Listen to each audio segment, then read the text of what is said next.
Hello, c'est HR, votre chroniqueur. Alors aujourd'hui, c'est assez particulier. Je vais vous parler essentiellement de l'avenir de la saga Star Wars et tout ce qui est autour en termes de spin-off, tant cinéma que série télé. Let's go!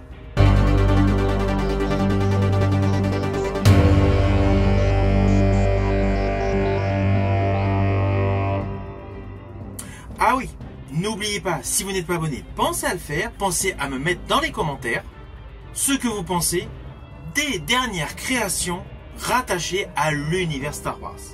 Alors c'est clair, je fais partie de ceux qui sont fans de la saga Star Wars. Cette saga a passionné plusieurs générations et ces derniers temps, il y a eu plusieurs spin-offs et des adaptations pour la télé. Alors concernant cinéma et concernant télévision, il y a eu du bon et il y a eu du mauvais et on va dire du moyen. Au cinéma, dans le côté bon, dans les derniers, j'ai particulièrement aimé Rogue One. Sauve notre rêve!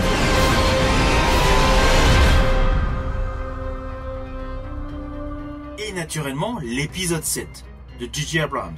On est à la maison.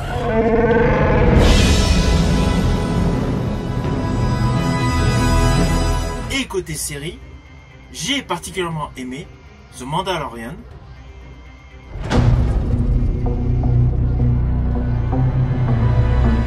Et Andor.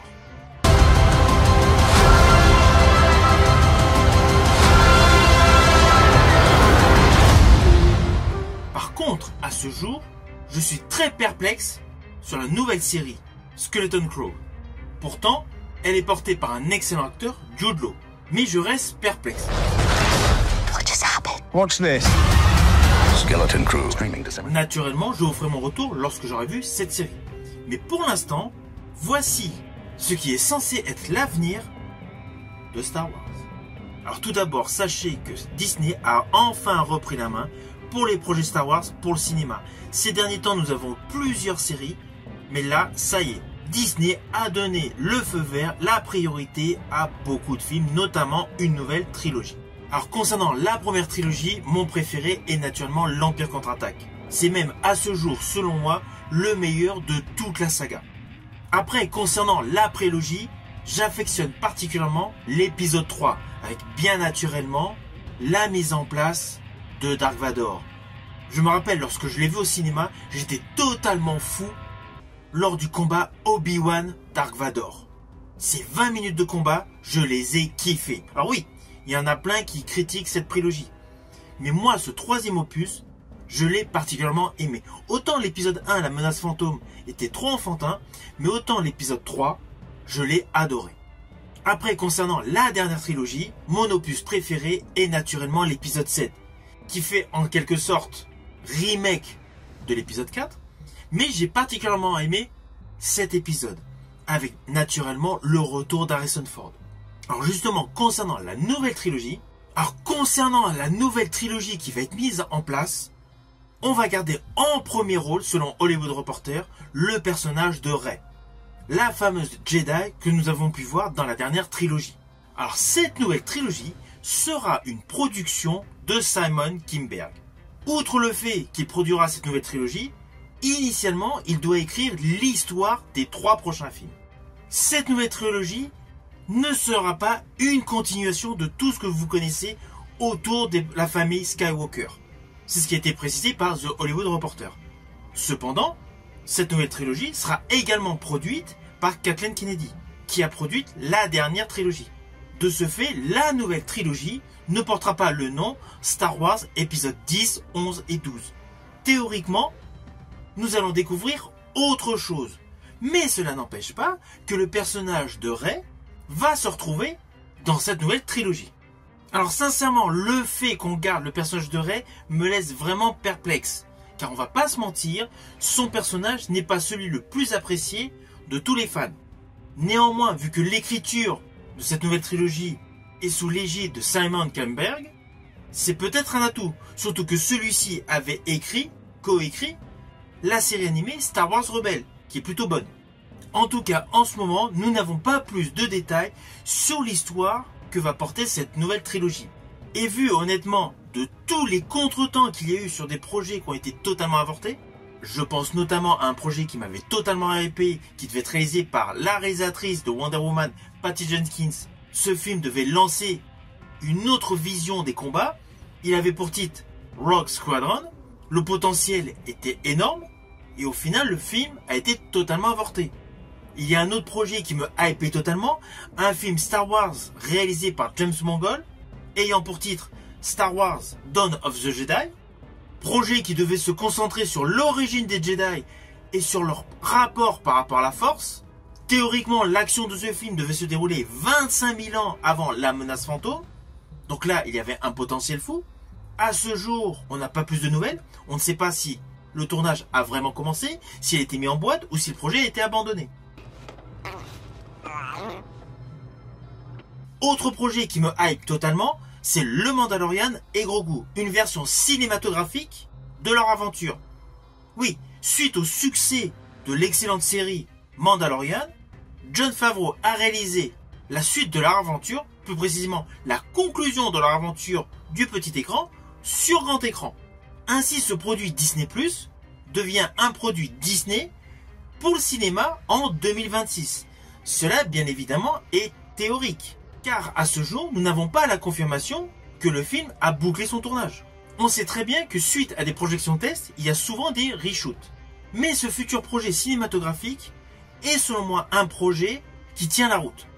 Alors c'est clair, je me doute que ce film de Jon Favreau va jouer la carte de la fanservice. Mais on va pas se mentir, lorsqu'on est fan de la saga Star Wars, on apprécie le côté fanservice. Ainsi, ce projet cinématographique est celui, selon moi, qui est le plus cohérent. En ce qui concerne la nouvelle trilogie, mettant en vedette le personnage de Rey Skywalker, alias Rey Palpatine, sans être la continuité des précédentes trilogies, me laisse totalement perplexe. Tout comme l'avenir pour la télé. Tout ce qui est série disponible sur Disney+. Autant j'ai aimé Mandalorian, qui est excellente. Perso, j'ai apprécié Andor, j'attends impatiemment la saison 2.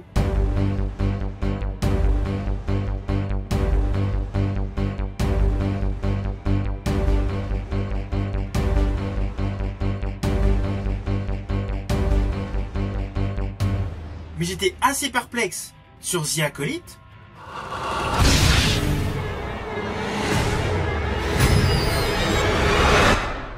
Qui êtes-vous?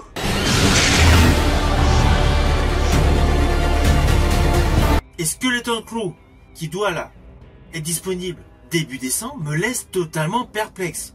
J'ai l'impression que ce programme va être un programme woke. Who he is. You can trust me. You're a Jedi, right? Of course. What just happened? Watch this. On sera réellement dans une version d'Egonis dans l'espace. Certes, il y a l'acteur Jude Law qui est un gage de qualité. C'est évident, je vais regarder les premiers épisodes. Sur la totalité de la série, je ne sais pas.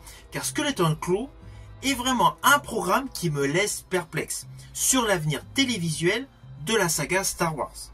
Car même si la série Ahsoka n'était pas la meilleure série live action Disney+, le personnage était cohérent.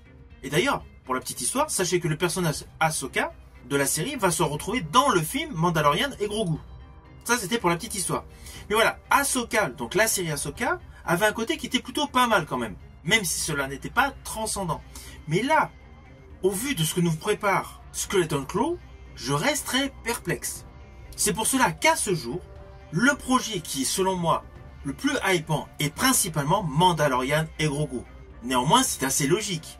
Il fait suite à la meilleure série Disney+, traitant de l'univers Star Wars. Alors naturellement, avant de se plonger dans l'univers cinématographique du film Le Mandalorian et Grogu, petit rappel sur la saison 3. Saison 3 que j'ai particulièrement aimé, que j'ai même préféré aux 2 saisons précédentes. Après les 2 saisons qui avaient marqué la séparation du personnage Grogu et de The Mandalorian, la saison 3 nous permet d'avoir leur retrouvaille. Alors n'oublions pas qu'autour de ces 2 protagonistes principaux, nous avons enfin de véritables liens avec la post-logie. Cette série The Mandalorian nous permet de justifier pas mal d'éléments présents dans les films. Je rajouterai que la série nous permet d'avoir 2 personnages importants qui vont certainement avoir un dénouement tonitruant. Je pense notamment au personnage Brundle Hux et à Pellaeon. Avec également naturellement le grand retour de l'amiral Thrawn. De ce fait, au vu du final de la saison 3 de The Mandalorian, on peut penser que Din va travailler pour la Nouvelle République afin de traquer des impériaux. Naturellement, je pense que pour mieux apprécier le futur long métrage The Mandalorian et Grogu, il faut également avoir vu la série Le Livre de Boba Fett. Alors pourquoi? Tout simplement parce qu'il y a quand même 2 épisodes marquants sur le personnage du Mandalorian et sur Grogu. C'est clair, côté projet cinématographique, celui de James Mangold est très hypant. Mais comme, à ce jour, il n'y a aucune nouvelle, je reste perplexe. Cependant, dès que j'aurai des nouvelles concernant ce projet, ou même le projet de la nouvelle trilogie avec Rey, je vous ferai mon retour. Alors après Skeleton Crew, la saison 2 d'Andor sera disponible sur Disney+. Je vous dis à bientôt pour une prochaine vidéo.